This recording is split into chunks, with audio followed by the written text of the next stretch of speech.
ഒരു സൈക്കോളജിസ്റ്റ് കോമണായി കേട്ടുകൊണ്ടിരിക്കുന്ന കുറച്ച് ചോദ്യങ്ങൾ ഉത്തരങ്ങൾ.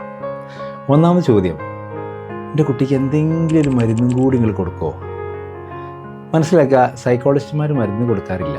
സൈക്കോളജിസ്റ്റുമാരുടെ രീതികൾ എന്ന് പറഞ്ഞു കഴിഞ്ഞാൽ തെറാപ്പിയാണ്. അപ്പം മരുന്ന്, ഗുളികകൾ, ഇംഗ്ലീഷ്, അലോപ്പതി അല്ലെങ്കിൽ ആയുർവേദ മരുന്നുകളൊന്നും സൈക്കോളജിസ്റ്റുമാർ കൊടുക്കില്ല എന്ന് മനസ്സിലാക്കാം.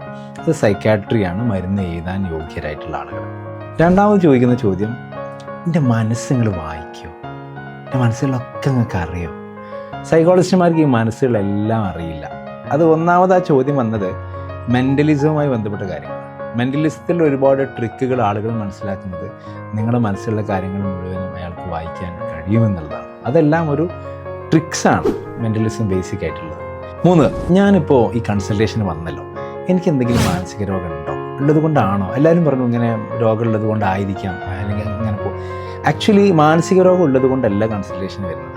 ആർക്കും നമ്മുടെ നോർമൽ സ്ട്രെസ്സിനെ മാനേജ് ചെയ്യാനും അല്ലെങ്കിൽ ഡെയിലി ലിവിങ്ങിനെ നിങ്ങൾക്ക് പ്രയാസകരമായി തോന്നുമ്പോഴോ ഈ കൗൺസിലിങ്ങിന് വരാം. മറ്റൊരു കാര്യം, ഞാൻ പറയുന്ന കാര്യം, 4ാമത്തെ പോയിൻ്റാണ്, ഞാൻ പറയുന്ന കാര്യം നിങ്ങൾ വീട്ടുകാരോടൊക്കെ പറയുമോ? നമുക്ക് കൗൺസിലിംഗ് ഏറ്റവും ഇമ്പോർട്ടൻ്റ് ആയ ഘടകം എന്ന് പറഞ്ഞു കഴിഞ്ഞാൽ കോൺഫിഡൻഷ്യാലിറ്റിയാണ്. നിങ്ങൾ പറയുന്നത് നിങ്ങളുടെ ഐഡൻറ്റിറ്റി കാത്തു സൂക്ഷിച്ചിട്ട് മറ്റാരോടും അത് ഷെയർ ചെയ്യാൻ പാടില്ല എന്നുള്ളതാണ്. ഇൻ കേസ് നിങ്ങൾക്ക് എന്തെങ്കിലും സേഫ്റ്റി ഇഷ്യൂസ് ഉണ്ടെങ്കിൽ, ഞാൻ ഇതെപ്പോൾ പോയി മരിക്കും എന്ന് പറയുന്ന സംഭവങ്ങൾ ആരോടും പറയില്ല എന്ന് പറയുന്ന ഘടകമല്ല. നിങ്ങളുടെ സേഫ്റ്റി ഈസ് വെരി ഇമ്പോർട്ടൻറ്റ്.